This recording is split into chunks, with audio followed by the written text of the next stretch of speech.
நான் தானே, உன்னை படிக்க வச்சது நான் தானே, உனக்கு சோறு போட்டேன்ல, உனக்கு துணிமணி எடுத்து கொடுத்தலப்பா, இல்ல ரோட்ல விட்டனா? போட்டுக்க, கழுத்துல போட்டுக்க, சங்கிலி வரைக்கும் நான் தான் எடுத்து கொடுத்தேன். நீ படிச்சிருக்க பட்டம் வரைக்கும் நான் தான் வாங்கி கொடுத்தேன். பொண்ணு மட்டும் நான் பார்க்க மாட்டேனா உனக்கு? நம்ம ஊர்ல மட்டும்தாங்க நான் தான் உன்னை பெத்தேன், நான் சொல்றதுதான் நீ செய்யணும், நான் சொல்ற பொண்ணே இல்ல பையனை தான் நீ கல்யாணம் பண்ணிக்கணும். அதை மீறி நீ கல்யாணம் பண்ணிட்டீங்கன்னா நீ எனக்கு பொண்ணே இல்லை, நீ எனக்கு பையனும் இல்லை. இப்படி பேரண்ட்ஸ் குழந்தைங்களுக்கு பண்ற கடமை பொறுப்பை வச்சு மட்டுமே குழந்தைங்களோட வாழ்க்கையும் இவங்க தான் தீர்மானிக்கணும் அப்படின்னு நினைச்சிடுறாங்க.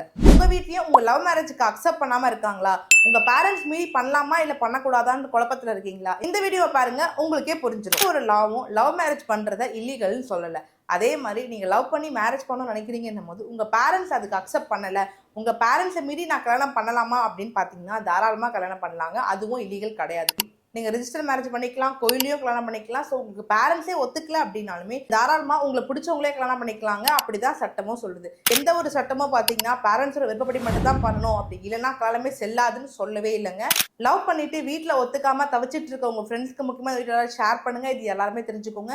இந்த மாதிரி டெய்லி லீகல் அப்டேட்ஸ் தெரிஞ்சுக்கணும்னா நம்ம பேஜை ஃபாலோ பண்ண மறந்துடாதீங்க. தேங்க்யூ.